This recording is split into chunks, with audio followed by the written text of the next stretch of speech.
Who am I? The teachings of Bhagavan Sri Ramana Maharshi.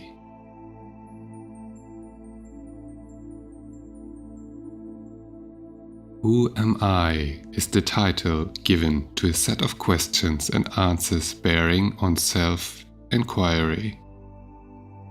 The questions were put to Bhagavan Sri Ramana Maharshi by Sri M. Shiva Prakasham Pillai about the year 1902. Sri Pillai, a graduate in philosophy, was at the time employed in the revenue department of the South Arcot Collectorate. During his visit to Tiruvannamalai in 1902 on official work, he went to Virupaksha cave on Arunachala hill and met the master there. He sought from him spiritual guidance and solicited answers to questions relating to self-inquiry. As Bhagavan was not talking then, not because of any vow he had taken, but because he did not have the inclination to talk, he answered the questions put to him by gestures, and when these were not understood, by writing. As recollected and recorded by Sri Shiva Prakasham Pillai, there were 14 questions with answers to them given by Bhagavan. This record was first published by Sri Pillai in 1923, along with a couple of poems composed by himself relating how Bhagavan's grace operated in his case by dispelling his doubts and by saving him from a crisis in life.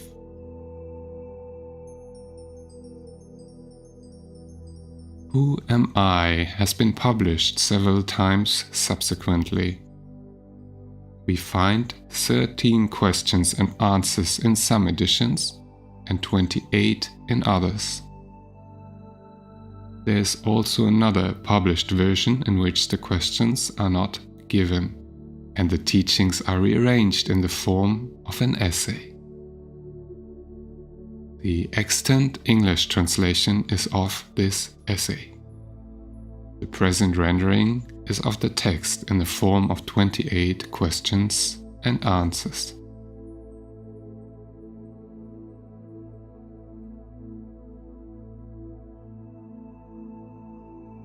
Along with Vichara Sangraham, self-inquiry, Nan-ja, who am I, constitutes the first set of instructions in the Master's own words. These two are the only prose pieces among Bhagavan's works. They clearly set forth the central teaching that the direct path to liberation is self-inquiry.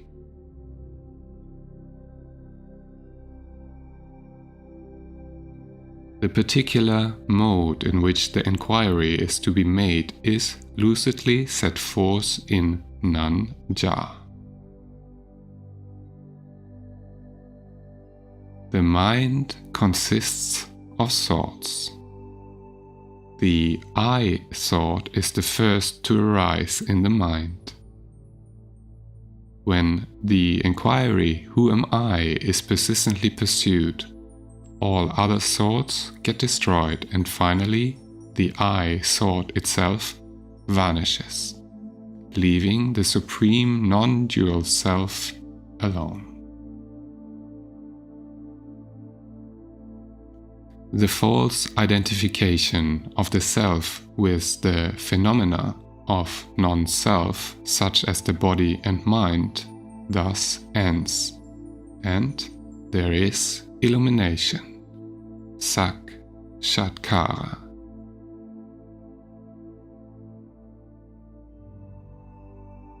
The process of inquiry, of course, is not an easy one.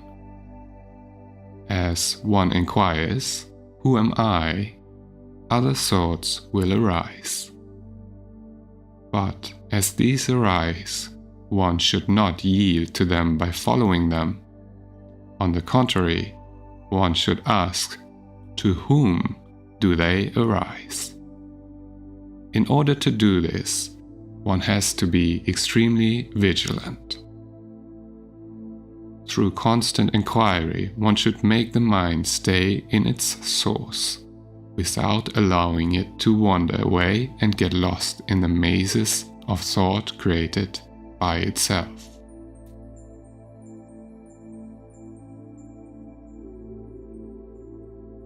All other disciplines, such as breath control and meditation on the forms of God, should be regarded as auxiliary practices.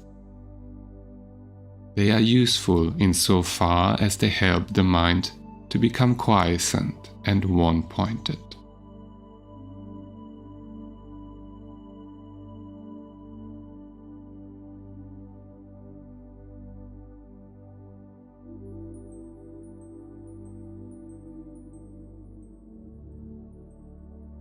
For the mind that has gained skill in concentration, self-inquiry becomes comparatively easy.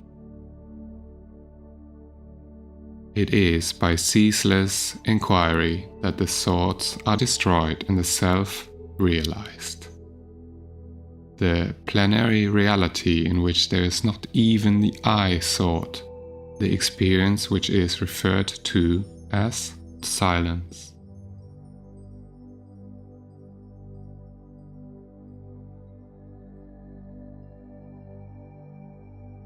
This, in substance, is Bhagavan Sri Ramana Maharshi's teaching in Nan-ja. Who am I?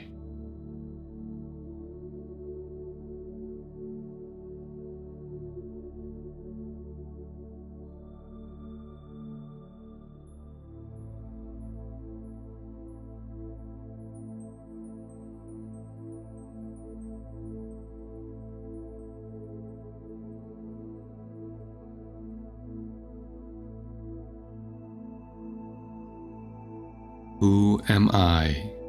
Nan-ja. All living beings desire to be happy always, without any misery. In everyone there is observed supreme love for oneself, and happiness alone is the cause of love.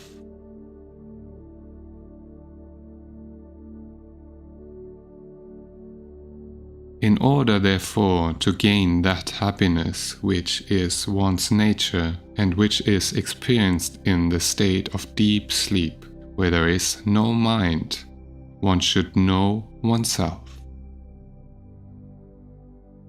To achieve this, the path of knowledge, the inquiry in the form of "Who am I?"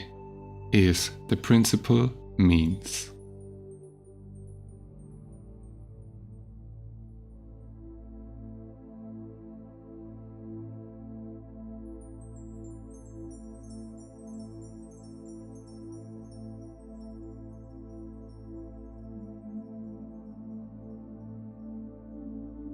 Who am I? The gross body, which is composed of the 7 humors or dhatus, I am not.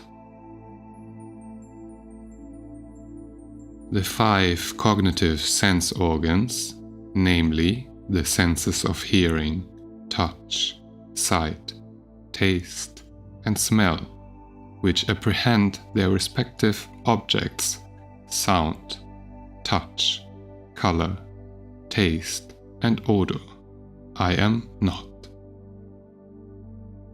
The 5 cognitive sense organs that are the organs of speech, locomotion, grasping, excretion, and procreation, which have as their respective functions speaking, moving, grasping, excreting, and enjoying, I am not. the 5 vital airs, prana, etc., which perform respectively the 5 functions of inbreathing, etc. I am not. Even the mind which thinks, I am not.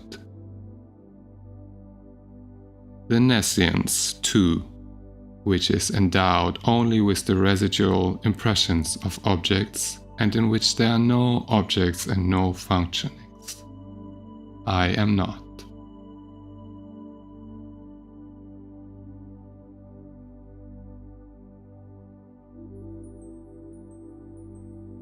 If I am none of these, then who am I? After negating all of the above mentioned as not this, that awareness which alone remains, that I am.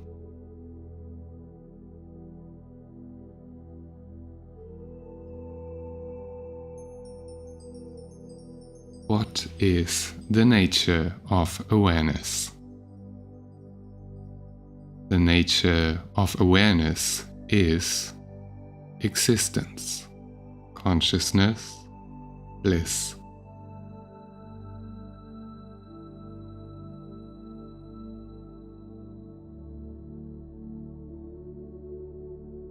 When will the realization of the self be gained?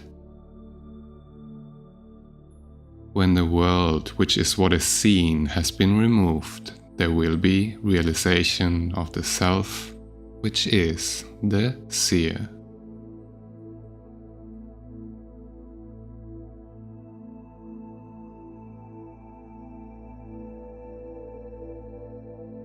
Will there not be realization of the self even while the world is there, taken as real? There will not be.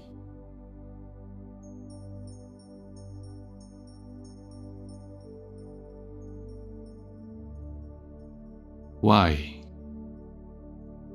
The seer and the object seen are like the rope and the snake, just as the knowledge of the rope, which is the substrate, will not arise unless the false knowledge of the illusory serpent goes.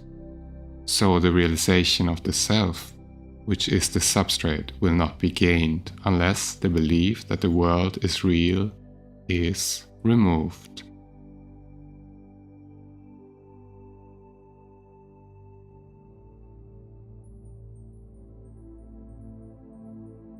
When will the world, which is the object seen, be removed? When the mind, which is the cause of all cognitions and of all actions, becomes quiescent, the world will disappear.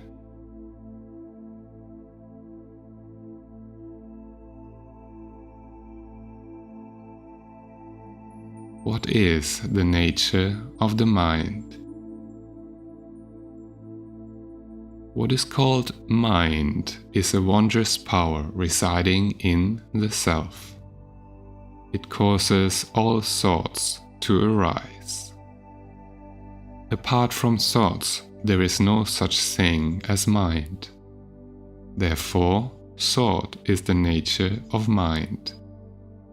Apart from thoughts, there is no independent entity called the world. In deep sleep, there are no thoughts, and there is no world. In the states of waking and dream, there are thoughts, and there is a world also. Just as the spider emits the thread of the web out of itself and again restores it into itself, likewise, the mind projects the world out of itself and again resolves it into itself. When the mind comes out of the self, the world appears. Therefore, when the world appears to be real, the self does not appear, and when the self appears, the world does not appear. When one persistently inquires into the nature of the mind will end leaving the self as the residue.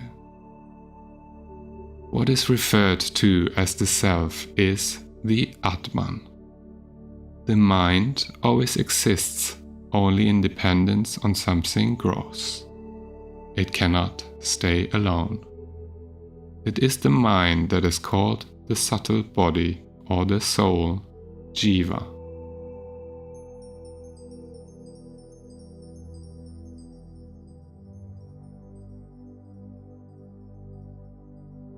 What is the path of inquiry for understanding the nature of the mind?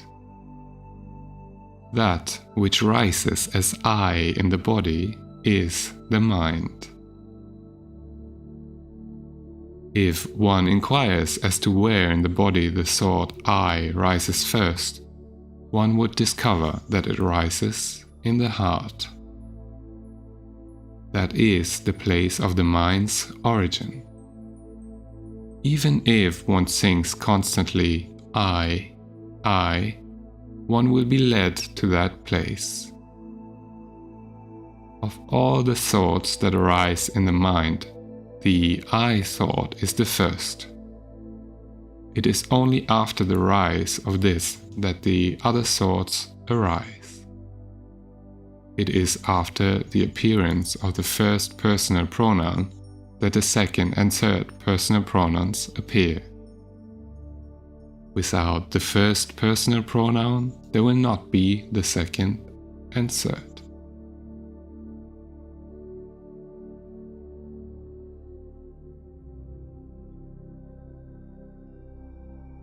How will the mind become quiescent? By the inquiry, who am I? The thought, who am I, will destroy all other thoughts, and like the stick used for stirring the burning pyre, it will itself in the end get destroyed. Then there will arise self-realization.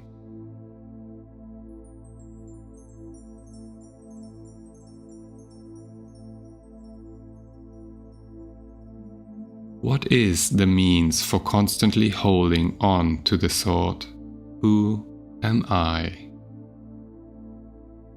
When other thoughts arise, one should not pursue them, but should inquire, to whom do they arise? It does not matter how many thoughts arise. As each thought arises, one should inquire with diligence, to whom has this thought arisen? The answer that would emerge would be, to me. Thereupon, if one inquires, who am I? The mind will go back to its source, and the thought that arose will become quiescent. With repeated practice in this manner, the mind will develop the skill to stay in its source. When the mind that is subtle goes out through the brain and the sense organs, the gross names and forms appear. When it stays in the heart, the names and forms disappear. Not letting the mind go out, but retaining it in the heart is what is called inwardness, anta mukha. Letting the mind go out of the heart is known as externalization, bahir mukha. Thus, when the mind stays in the heart, the I, which is the source of all thoughts, will go, and the self, which ever exists, will shine.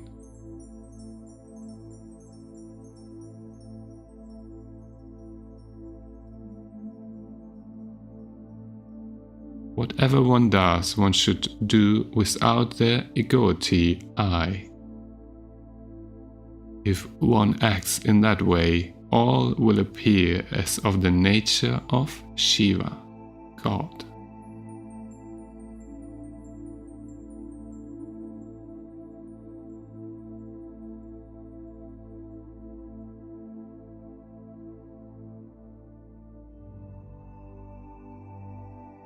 Are there no other means for making the mind quiescent? Other than inquiry, there are no adequate means. If through other means it is sought to control the mind will appear to be controlled but will again go forth. Through the control of breath also the mind will become quiescent, but it will be quiescent only so long as the breath remains controlled. And when the breath resumes, the mind also will again start moving and will wander as impelled by residual impressions. The source is the same for both mind and breath.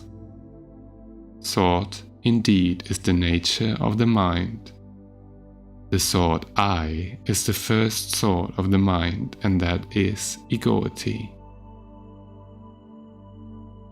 It is from that whence egoity originates that breath also originates. Therefore, when the mind becomes quiescent, the breath is controlled. And when the breath is controlled, the mind becomes quiescent. But in deep sleep, although the mind becomes quiescent, the breath does not stop. This is because of the will of God, so that the body may be preserved and other people may not be under the impression that it is dead.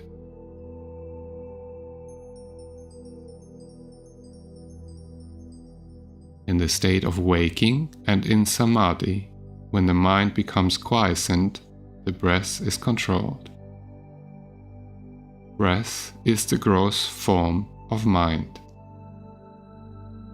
Till the time of death, the mind keeps breath in the body, and when the body dies, the mind takes the breath along with it.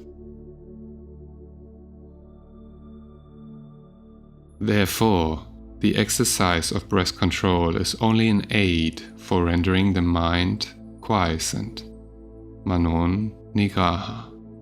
It will not destroy the mind, Mano Asa.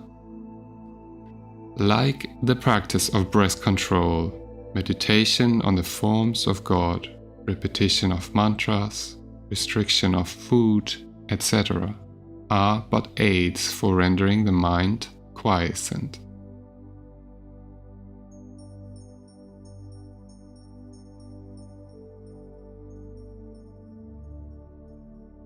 Through meditation on the forms of God and through repetition of mantras, the mind becomes one-pointed.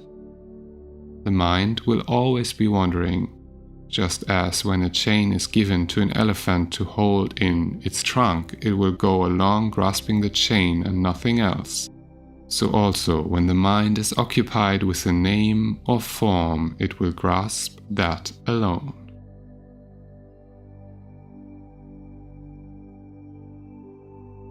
When the mind expands in the form of countless thoughts, each thought becomes weak. But as thoughts get resolved, the mind becomes one-pointed and strong. For such a mind, self-inquiry will become easy.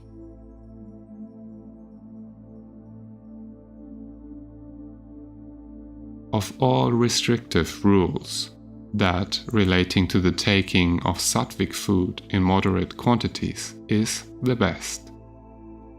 By observing this rule, the sattvic quality of mind will increase, and that will be helpful to self-inquiry.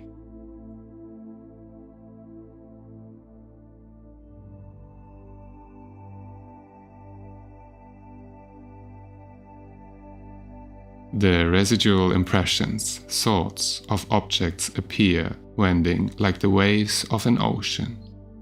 When will all of them get destroyed? As the meditation on the self rises higher and higher, the thoughts will get destroyed.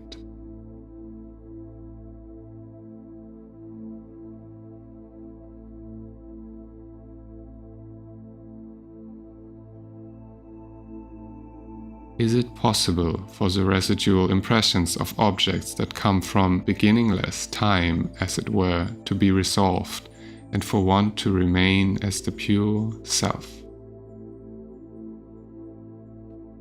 Without yielding to the doubt, is it possible or not, one should persistently hold on to the meditation on the self. Even if one be a great sinner, one should not worry and weep, "Oh, I am a sinner, how can I be saved?" One should completely renounce the thought, "I am a sinner," and concentrate keenly on meditation on the self. Then one would surely succeed.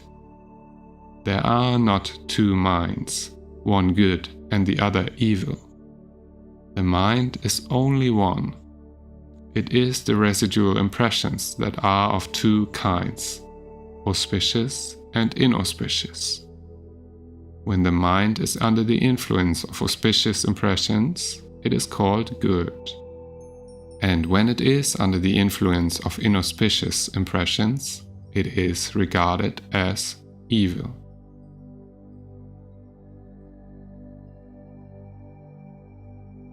The mind should not be allowed to wander towards worldly objects and what concerns other people. However bad other people may be, one should bear no hatred for them. Both desire and hatred should be eschewed. All that one gives to others, one gives to oneself. If this truth is understood, who will not give to others? When one's self arises, all arises. When one's self becomes quiescent, all becomes quiescent. To the extent we behave with humility, to that extent there will result good. If the mind is rendered quiescent, one may live anywhere.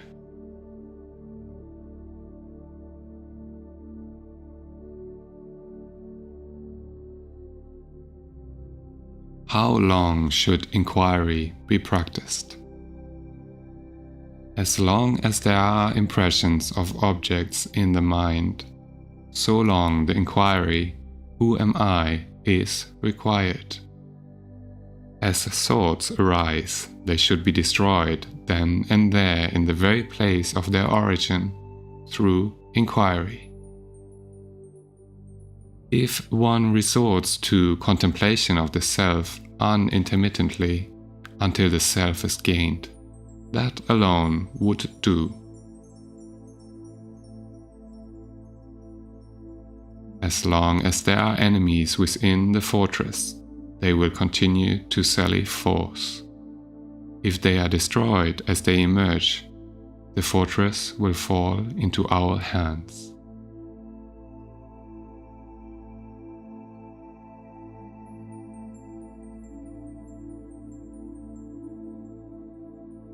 What is the nature of the self? What exists in truth is the self alone. The world, the individual soul, and God are appearances in it.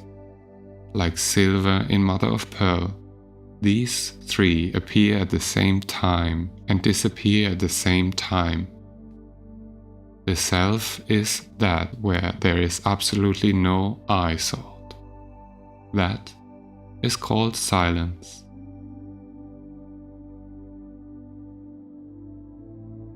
The self itself is the world. The Self itself is I. The Self itself is God. All is Shiva, the Self.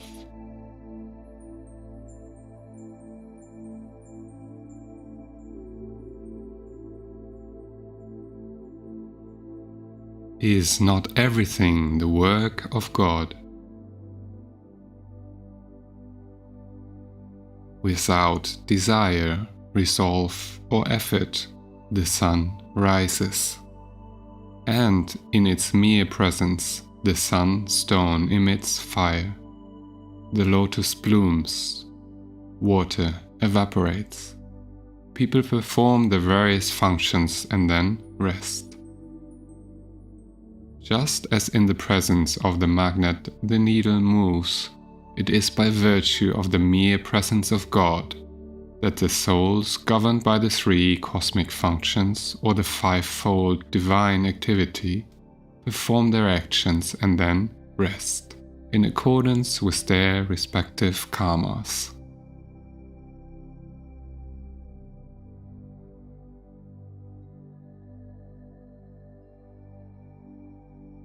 God has no resolve. No karma attaches itself to him. That is like worldly actions not affecting the sun, or like the merits and demerits of the other four elements not affecting all-pervading space.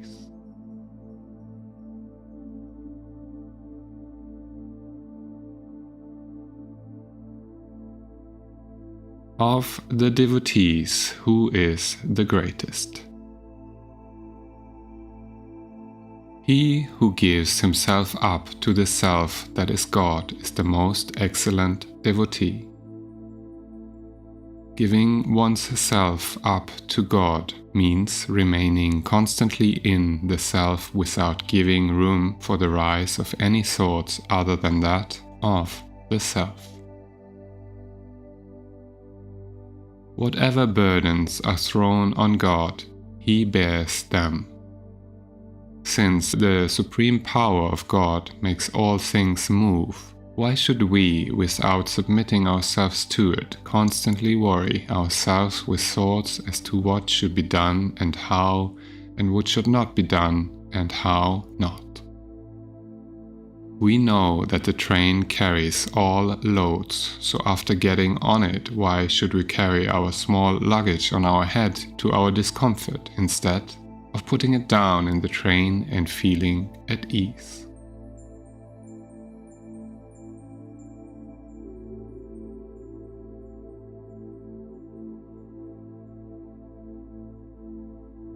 What is non-attachment? As thoughts arise, destroying them utterly without any residue in the very place of their origin is non-attachment. Just as the pearl diver ties a stone to his waist, sinks to the bottom of the sea, and there takes the pearls, so each one of us should be endowed with non-attachment, dive within oneself and obtain the self-pearl.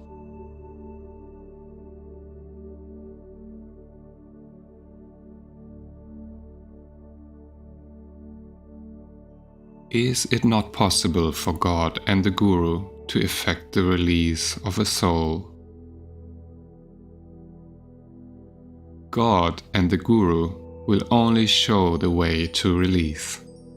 They will not by themselves take the soul to the state of release. In truth, God and the Guru are not different. Just as the prey which has fallen into the jaws of a tiger has no escape, so those who have come within the ambit of the Guru's gracious look will be saved by the Guru and will not get lost. Yet each one should by his own effort pursue the path shown by God or Guru and gain release. One can know oneself only with one's own eye of knowledge, and not with somebody else's. Thus he who is Rama require the help of a mirror to know that he is Rama?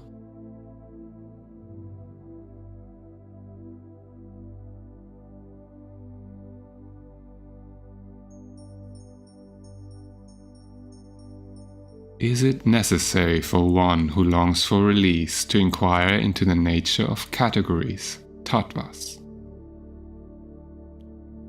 Just as one who wants to throw away garbage has no need to analyze it and see what it is, so one who wants to know the self has no need to count the number of categories or inquire into their characteristics. What he has to do is to reject altogether the categories that hide the self. The world should be considered like a dream.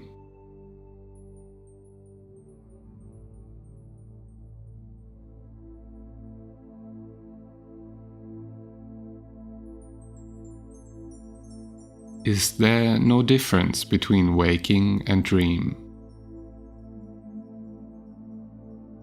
Waking is long and a dream short. Other than this, there is no difference. Just as waking happenings seem real while awake, so do those in a dream while dreaming. In dream, the mind takes on another body. In both waking and dream states, thoughts, names, and forms occur simultaneously.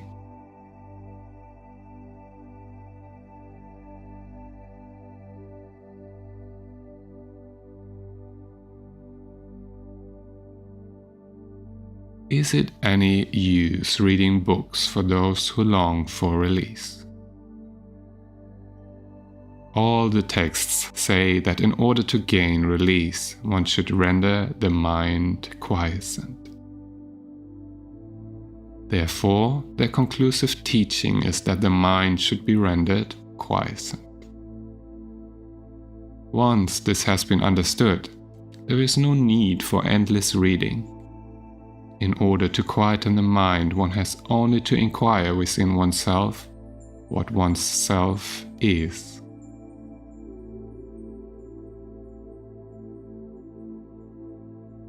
How could this search be done in books? One should know one's self with one's own eye of wisdom.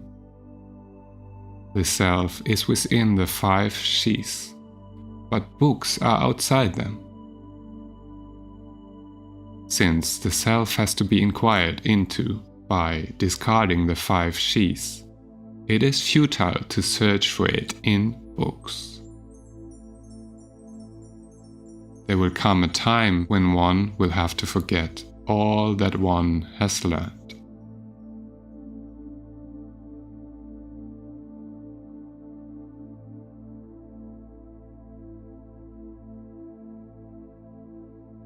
What is happiness?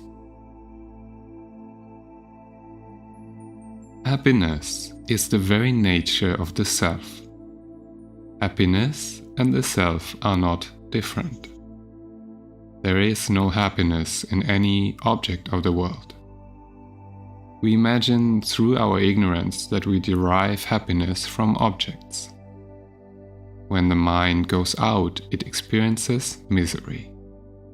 In truth, when its desires are fulfilled, it returns to its own place and enjoys the happiness that is the self. Similarly, in the states of sleep, samadhi, and fainting, and when the object desired is obtained, or the object disliked is removed, the mind becomes inward turned and enjoys pure self-happiness. Thus, the mind moves without rest, alternately going out of the self and returning to it. Under the tree, the shade is pleasant. Out in the open, the heat is scorching.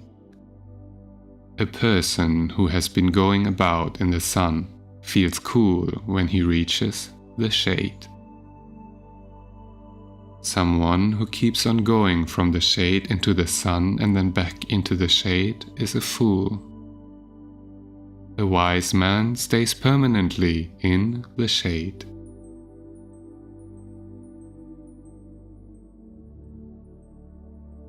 Similarly, the mind of the one who knows the truth does not leave Brahman.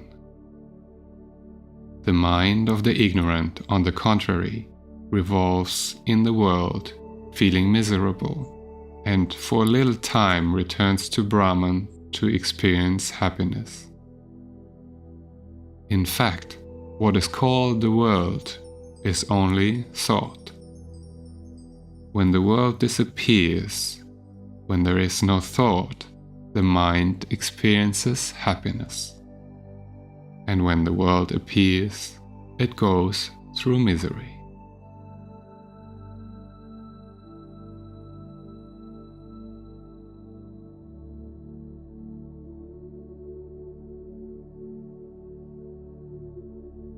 What is wisdom insight? Jnana Drishti. Remaining quiet is what is called wisdom insight.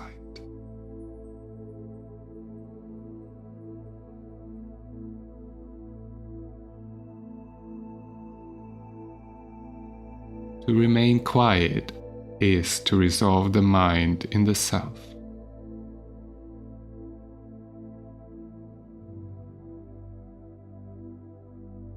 Telepathy, knowing past, present, and future happenings, and clairvoyance do not constitute wisdom insight.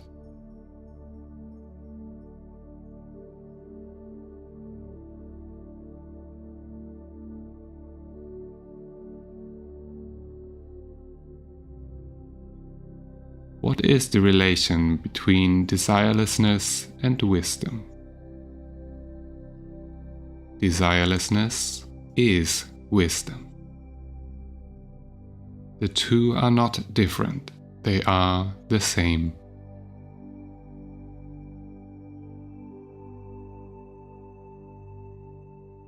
Desirelessness is refraining from turning the mind towards any object. Wisdom means the appearance of no object.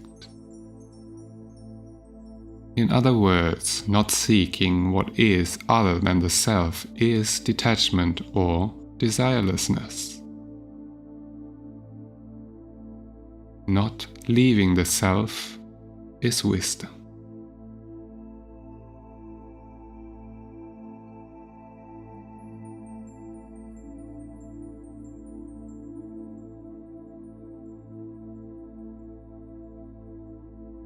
What is the difference between inquiry and meditation? Inquiry consists in retaining the mind in the self. Meditation consists in thinking that one's self is Brahman, existence, consciousness, bliss.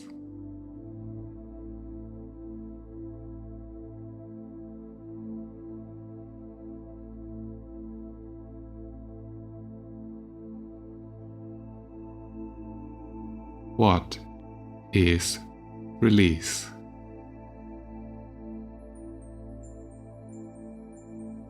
Inquiring into the nature of oneself that is in bondage, and realizing one's true nature is release.